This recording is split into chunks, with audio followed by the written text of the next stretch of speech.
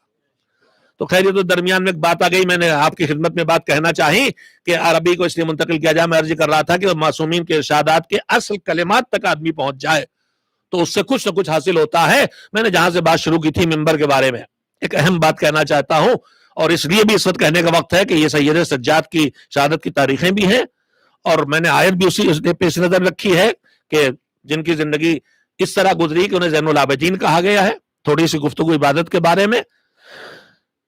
امام نے, توجہ دیں گے تو بہت قیمتی بات ہے, امام نے یزید سے جب چاہا کہ انہیں گفتگو کی اجازت قیدی تھے نا, تو اس وقت امام نے کلمہ استعمال کیا ہے اس فقرے میں اجازت لینے کے لیے. امام نے نہیں فرمایا کہ مجھے اجازت ہے کہ میں اس منبر پہ جا کے اپنی بات کہوں, یہ کلمہ نہیں ہے, سنا ہوگا بزرگوں سے, ہاں, کہ امام نے فرمایا کیا مجھے اجازت ہے کہ میں ان لکڑیوں پہ جا کے اپنی بات کہوں.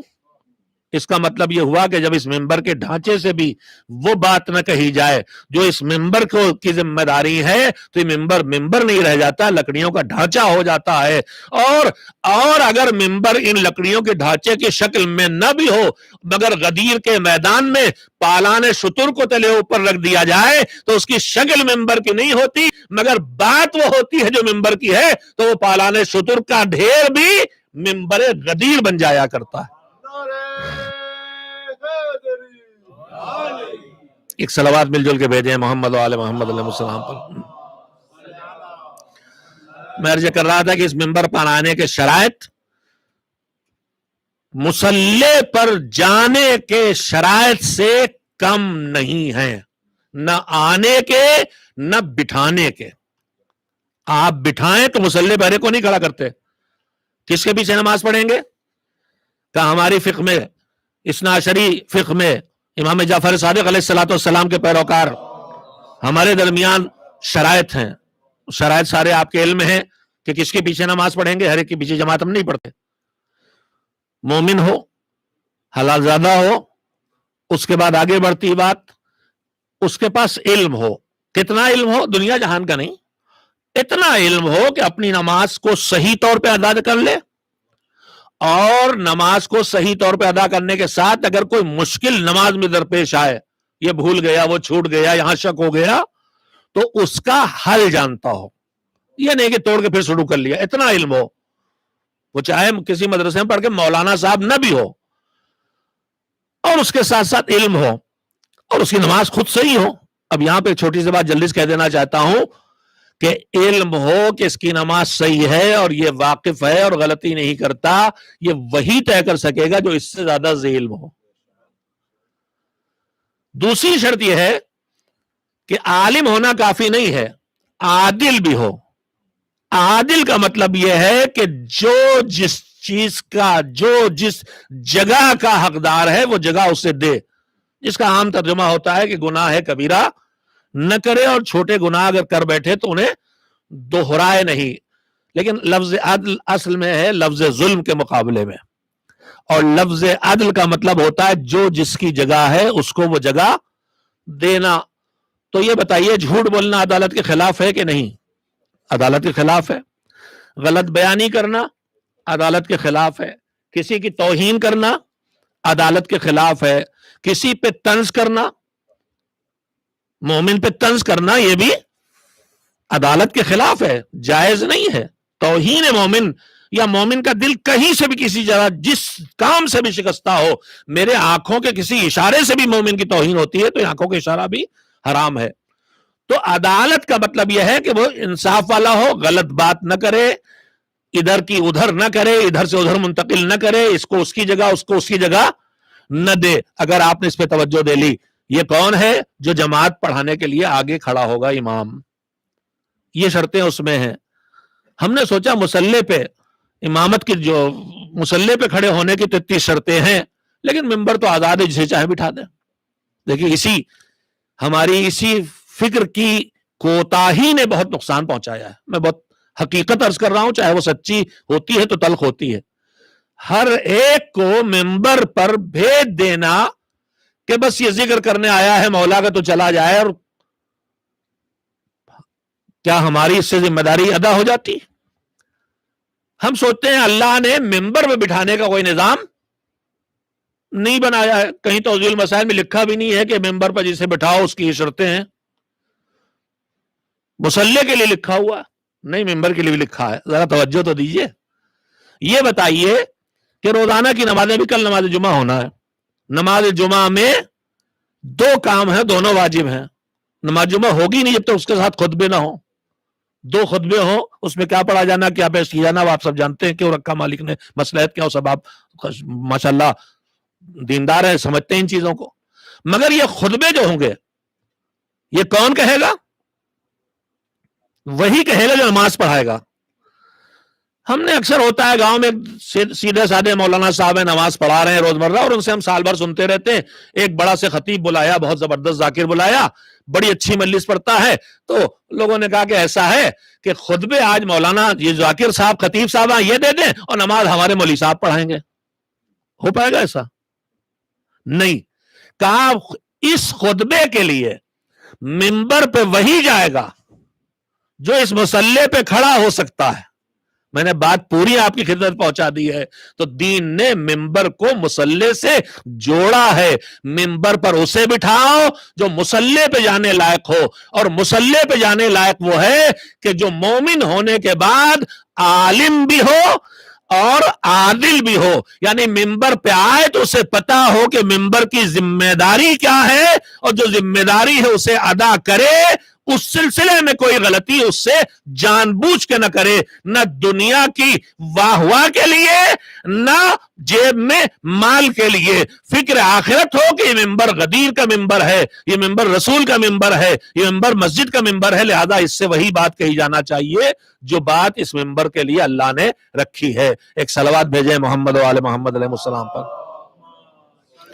میں اتنا وقت نہیں لینا چاہتا، لیکن چونکہ پہلی بار حاضر ہوں، میں عرض کرنا، میں حاضر ہونے سے پہلے ہمیشہ کوشش کرتا ہوں یہ سوچنے کی کہ جن لوگوں کے درمیان جا رہا ہوں اللہ نے مجھے جو بھی توفیق دے، اور جو بھی مجھے 2 حرف اگر آتے ہیں کچھ بھی، تو جن کے سامنے جا رہا ہوں ان کے کام کی کیا بات ہو سکتی ہے۔ آج شب جمعہ تھی، دعائے کمیل تھی، نماز جماعت تھی، میں نے سوچا بات بس عبادت کے بارے میں تھوڑی بات ہو، لیکن عبادت کے بارے میں کوئی وہ گفتگو جو روزمرہ ہم سنتے رہتے ہیں اس سے ہٹ کے 2 باتیں آپ کی خدمت میں کہنا چاہتا ہوں۔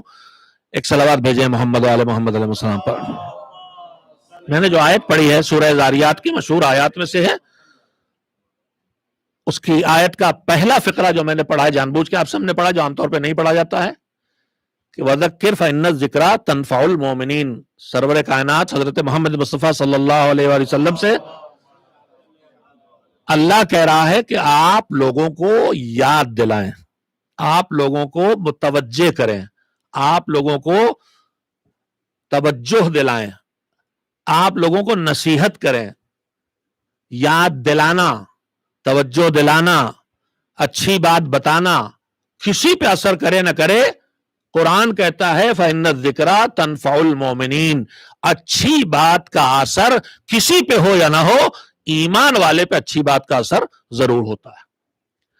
اب اس کے بعد جو بہت بڑا پیغام ہے، اس کے بعد وہ پیغام یہ وَمَا خَلَقْتُ الْجِنَّ وَالْإِنسَ إِلَّا لِيَعْبُدُونَ، جنوں اور انسانوں کو سب کو بس میں نے اپنی عبادت کے لیے پیدا کیا ہے۔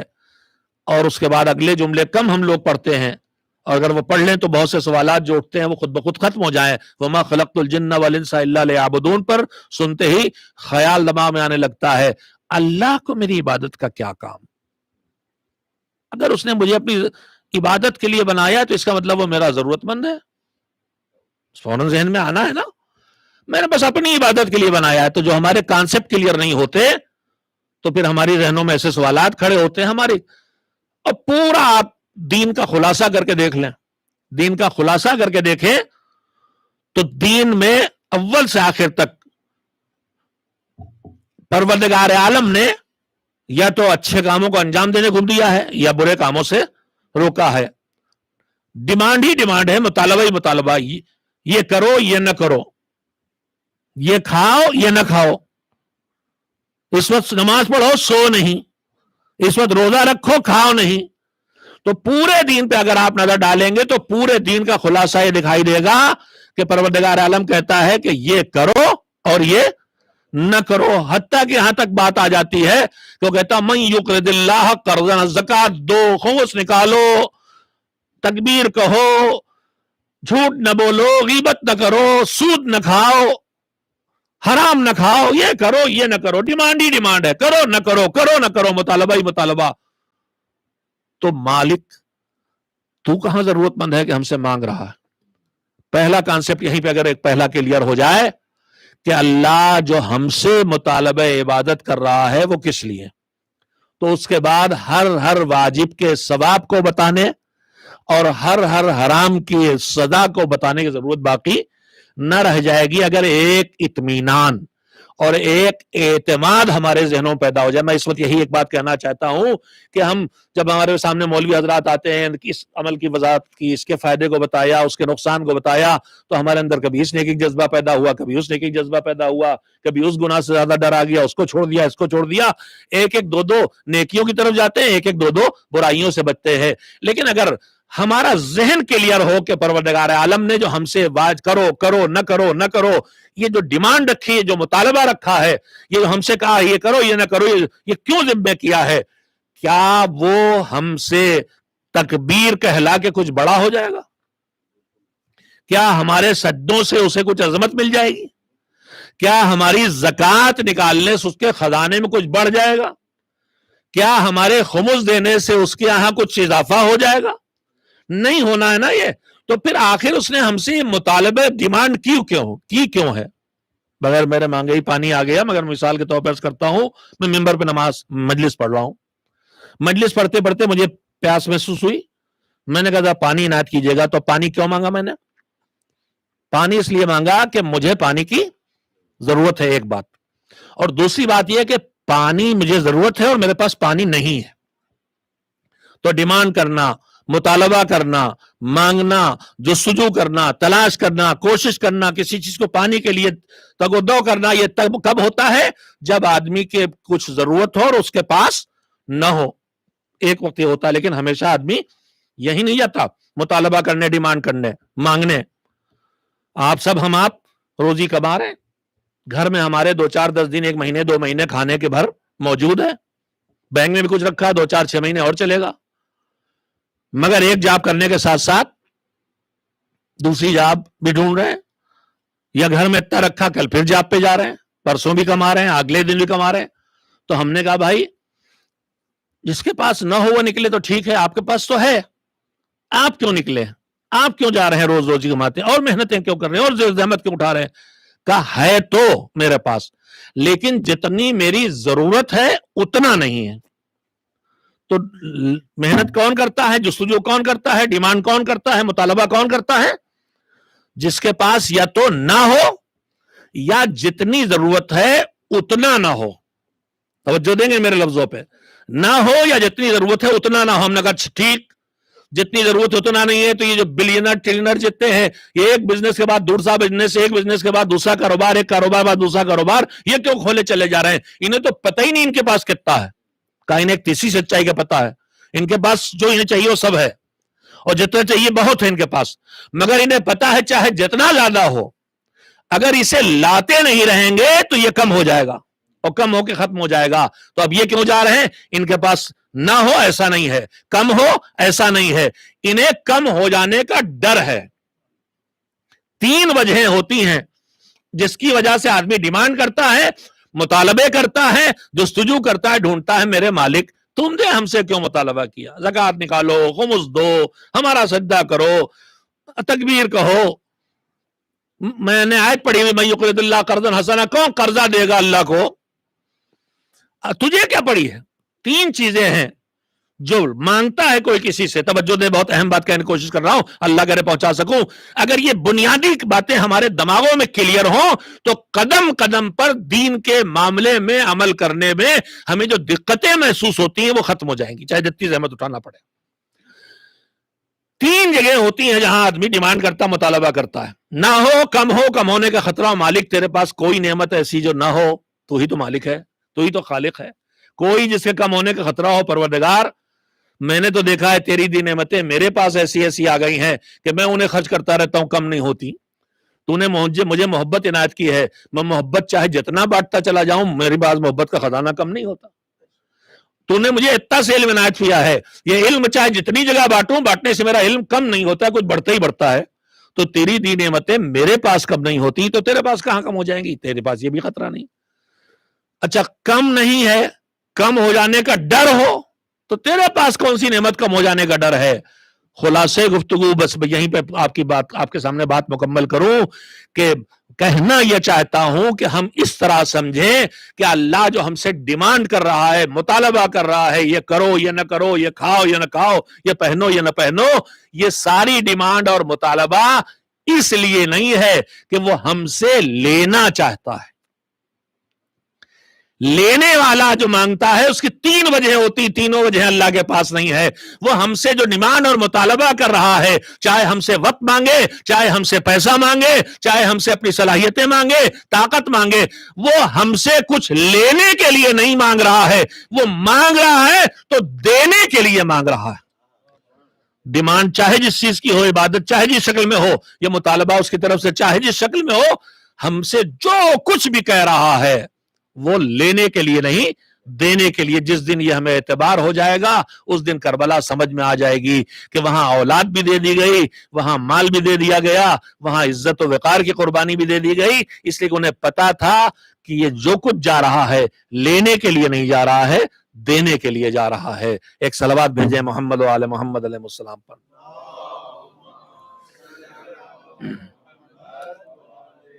نہیں، صلوات آپ اس سے بہتر بھی دے سکتے ہیں میرے خیال سے محمد علیہ السلام پر۔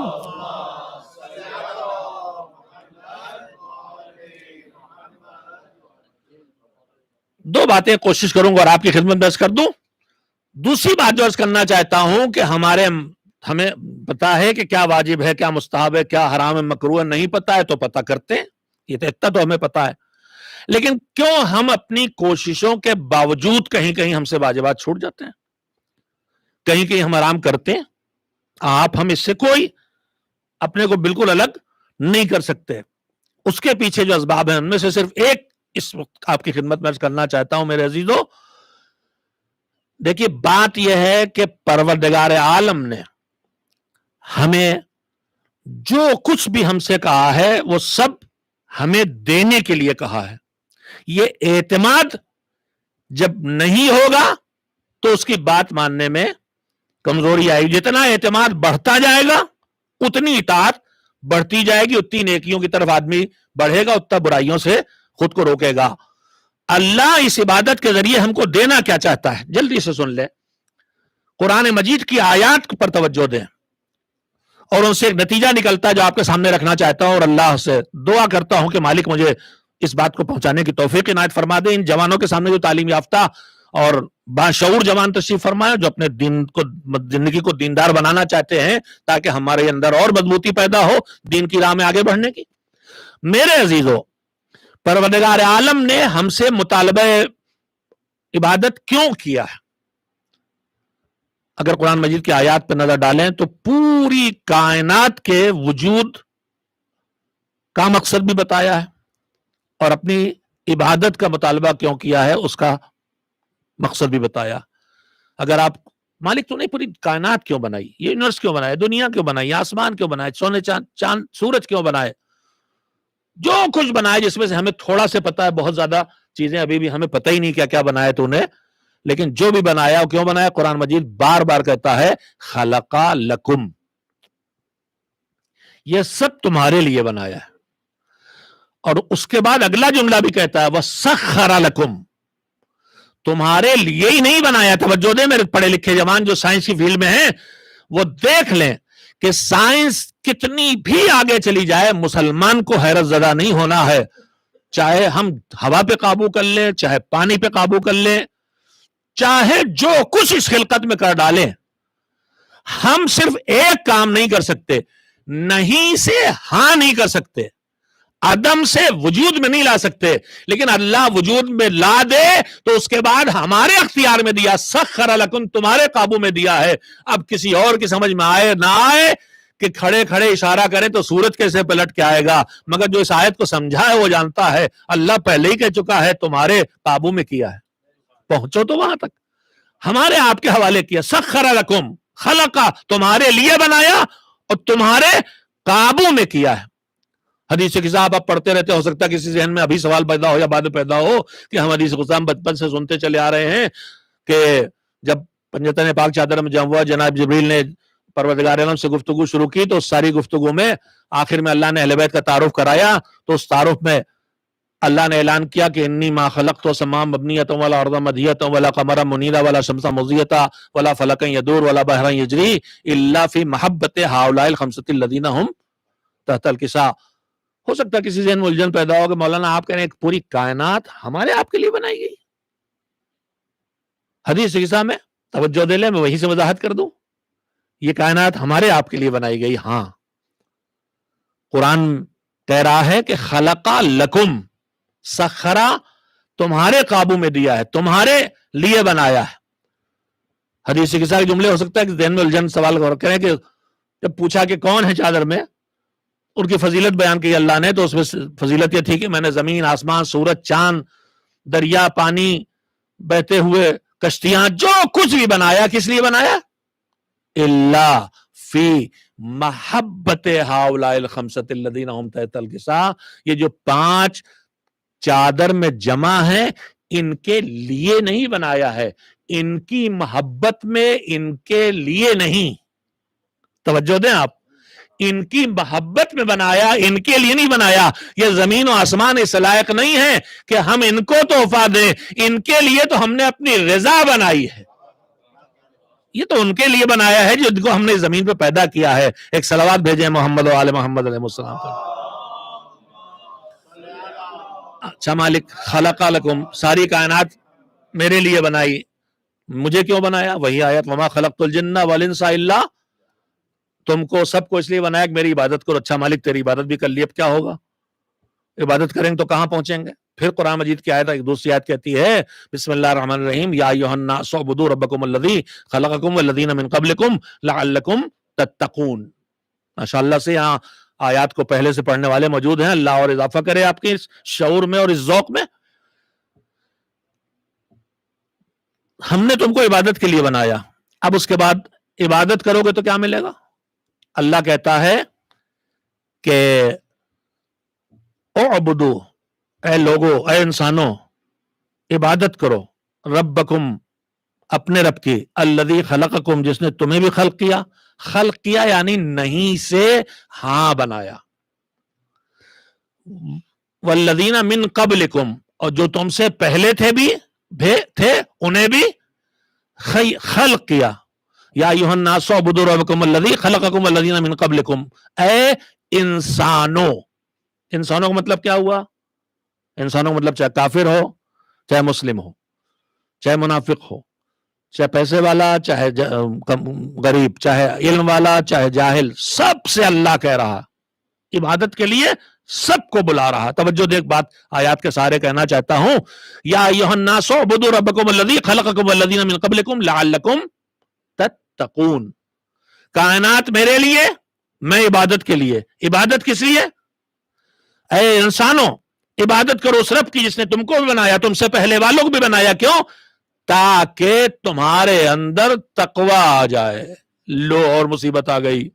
کہ عبادت کریں گے تقوی آ جائے گا، اس لیے کہ ہمارے ہاں کانسیپٹ کلیئر ہے ہی نہیں کسی چیز کا، حتیٰ کہ عبادت کو بھی کلیئر نہیں ہے.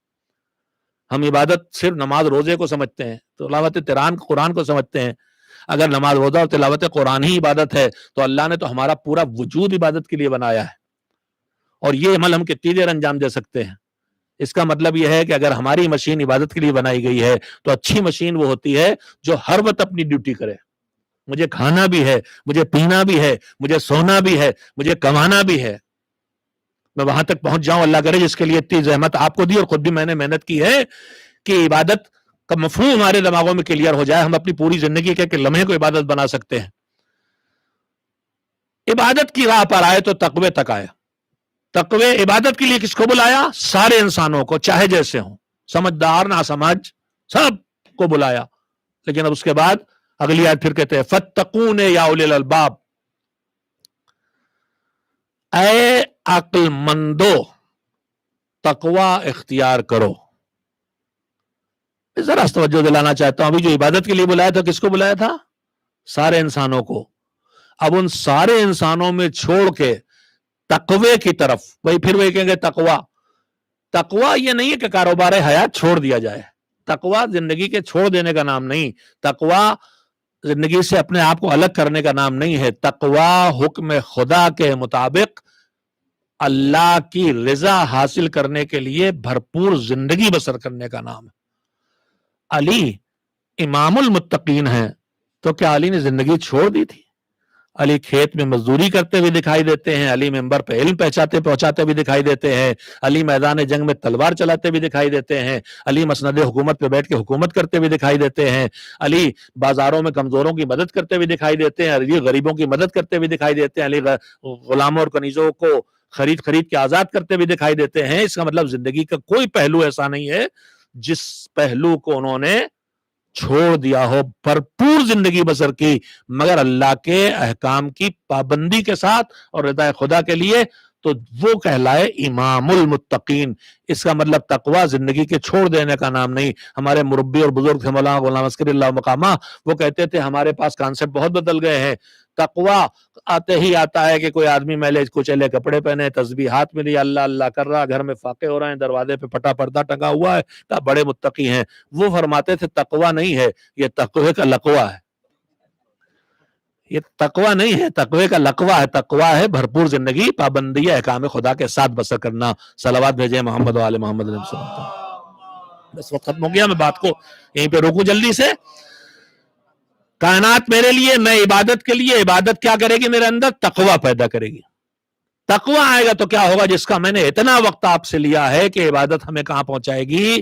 ہم آپ کوئی بھی دنیا کے چھوٹے سے چھوٹے کام سے لے کے بڑے سے بڑے کام تک گھاٹا نہیں اٹھانا چاہتے، فائدہ اٹھانا رہنا چاہتے ہیں، نقصان نہیں اٹھانا چاہتے، پھنسنا نہیں چاہتے، الجھنا نہیں چاہتے، کامیاب ہونا چاہتے، ہارنا نہیں چاہتے، جیتنا چاہتے ہیں. ہماری فطرت میں ہے، یہ کوئی غلط بات نہیں ہے. اب سنیے آخری آیت جو میں پڑھ رہا ہوں، فَاتَّقُونَ يَا أُولِي الْأَلْبَابِ، اے عقل والو میرا تقوی اختیار کرو. میں پھر یہیں پہ لفظ کہنا چاہوں گا، عبادت کے لیے بلایا تو سب کو بلایا، مگر عبادت کے بعد جب تقوی کی دعوت دی، جس کی کم سے کم منزل یہ ہے کہ کوئی واجب چھوٹے نہ، کوئی حرام انجام نہ دے، تو اب تقوی کے لیے صرف ان کو بلایا ہے جو عقل والے ہیں. اس کا مطلب تقوی وہیں دکھائی دے گا جہاں عقل ہوگی، اور اگر عقل کہیں ہوئے تو تقوی ضرور ہوگا، اور تقوی ہے تو عقل بھی ضرور آئے گی. تقوی عقل تک پہنچائے گی اور عقل تقوی تک پہنچائے گا. یہ دونوں کام ایک دوسرے سے جڑ. فَاتَّقُونَ يَا أُولِي الْأَلْبَابِ لَعَلَّكُمْ تُفْلِحُونَ، اے عقل مندو میرا تقوی اختیار کرو تاکہ تم کامیاب ہو جاؤ. تو عبادت کا سلسلہ کائنات میرے لیے، میں عبادت کے لیے. عبادت کروں گا تو تقوی پیدا ہوگا، تقوی آئے گا تو اللہ مجھے کامیابیوں کی منزل عنایت کرے گا. فلاح کا مطلب صرف دنیا آخرت کی کامیابی نہیں ہے، فلاح مطلق کامیابیوں کا نام ہے. اللہ کہہ رہا ہے کامیابی کی منزلوں پہ جانا ہے، چاہے دنیا کی کامیابی ہو چاہے آخرت کی کامیابی ہو. قرآن پر اعتماد ہے تو دین کی پابندی کر کے